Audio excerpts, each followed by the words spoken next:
and they just won't stop talking about it. And we're going to talk about some of that group because, I mean, there's been some stuff going on with some of the political aspects of what's going on in our country, particularly people running for the Democrat nomination.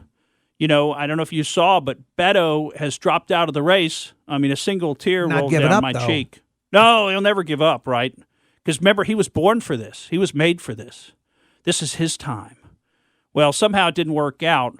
And I also don't know if you've caught, but I tell you in the polls, Mayor Pete has really shot up in the polls. I saw that. Have you noticed that? Mm-hmm. Well, because I think he's the only alternative to, I mean, look at who else they've got. I mean, Elizabeth Warren, she is absolutely insane. Absolutely insane. Very smart lady. John Legend's endorsement. Oh, there you go. She was thrilled about that. I like to take all my political direction and advice from John Legend. Biden's starting to take her on a little bit. I can't wait for the next debate. Biden is starting to beat her up a little bit. I mean, I really don't feel bad for Joe Biden, but he is embarrassing himself. I mean, the gaffes, and we've played a lot of them for you here on this show, but the gaffes just keep coming. He was another one I was going to talk about. He can't even remember where he is. Now, I mean, come on, if you're running for president, what's the two most important states to begin with? New Hampshire and Iowa, right? Those are the first two. Those were, historically, they've always been the most important, the first two. Now, they're very small states, and they don't give you a lot of electoral votes, but they kind of have an outsized influence because they're the first. But he's in Iowa, and he's talking about being in Ohio. I mean, come on. Iowa, Ohio. I guess a lot of vowels in both states.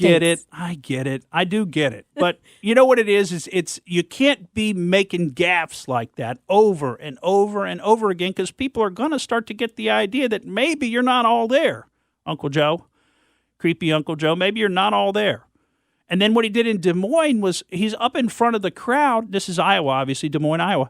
He's up in front of the crowd, and he literally turns his back on the crowd. He keeps talking. He's giving his little speech, and he turns his back to face the screen behind him.